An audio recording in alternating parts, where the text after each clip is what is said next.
వేదవేద్యే పరే పుంసి జాతే దశరథాత్మజే వేదః ప్రాచేతసాదాసీత్ సాక్షాద్ రామాయణాత్మనా. వేదవేద్యుడే శ్రీరాముడు, వేదమే శ్రీరామాయణము అని పరమశివుడు పలికిన మాట. శ్రీరాముడంటే రూపుదాల్చిన ధర్మం, వేదమంటే విశ్వరహస్యాల విజ్ఞానం. ఆ వేదానికి మరో రూపమే మన రామాయణం. సనాతన ధర్మానికి అద్దం పట్టిన మహేతిహాసం రామాయణం. మన సంస్కృతి సంప్రదాయాల సువర్ణ కోశం మన రామాయణం.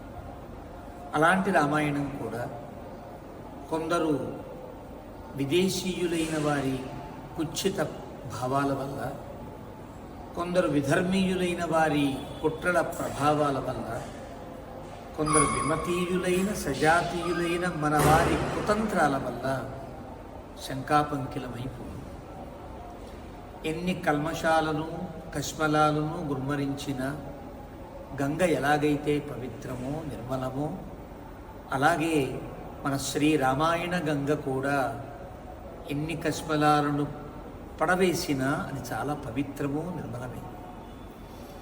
ఆ గంగ జీవనది అయితే ఈ రామాయణ గంగ సకల జన సంజీవన నది. కష్మలాలను పడవేయకుండా కాపాడుకోవలసినటువంటి ధర్మం మనది ఆ జీవనదిలో. ఒకవేళ జీవనదిలో కష్మలాలు కల్మషాలు కనిపిస్తే దానిని పరిశుద్ధం చేసి కాపాడుకోవలసినటువంటి బాధ్యత కూడా మనందరిది. అలాంటి ఒక పావన పరిశుద్ధీకరణకు ప్రచోదనం చేస్తున్న శంఖారామమే ఈ శ్రీరామాయణ శంఖారామం. రామాయణంలో కష్మలాలు ఉన్నాయి. రామాయణంలో వాల్మీకి రామాయణానికి, వాల్మీకి మహర్షి బ్రహ్మప్రసాదంగా మనకు అందించినటువంటి ప్రామాణికమైన రామాయణానికి విరుద్ధాలైన కష్మలాలను, శ్రీరాముని యొక్క పురుషోత్తమ తత్వానికి పరమాత్మ తత్వానికి భంగకరాలైన ఔచిత్య భంగాలైన అనేక రకాల కల్మషాలను, ఇలా ఎన్నో శంకా పంకాలను తొలగించి నిర్మూలించి నిర్మలీకరణ చేయడం కోసమే చేస్తున్న గొప్ప శంఖారామం ఈ శ్రీరామాయణ శంఖారామం.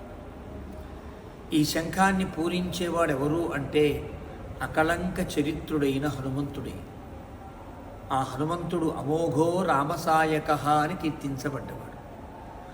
అలాంటి అమోఘ రామసాయకుడైన హనుమంతుడే శ్రీరామ కోదండంలో ఎక్కుపట్టిన రామబాణంలా తేజరిల్లే అద్భుత ప్రాంగణమే శ్రీరామనారాయణం. అదే శ్రీమద్ రామాయణ ప్రాంగణం. అదే ఈ శంఖారావానికి శ్రీకారక్షేత్రం, శ్రీ కార్యక్షేత్రము కూడా. ధార్మికులమైన మనమందరము కార్మికులమే. చెప్పడం ద్వారా కొందరు, చేయడం ద్వారా మరికొందరు, వినడం ద్వారా మనమందరము పాల్గొనవలసిన గొప్ప కార్యరాజం అది. పాల్గొని ఆ ధర్మాలను లేదా ఆ సమాధానాలను లోకానికి అందించవలసిన, ఆచరించవలసినటువంటి వారం కూడా మనం. కాబట్టి అందరం పాల్గొందాం. సనాతన ధర్మాన్ని సంరక్షించుకునే దిశగా మనం అందరం ప్రయత్నం చేద్దాం.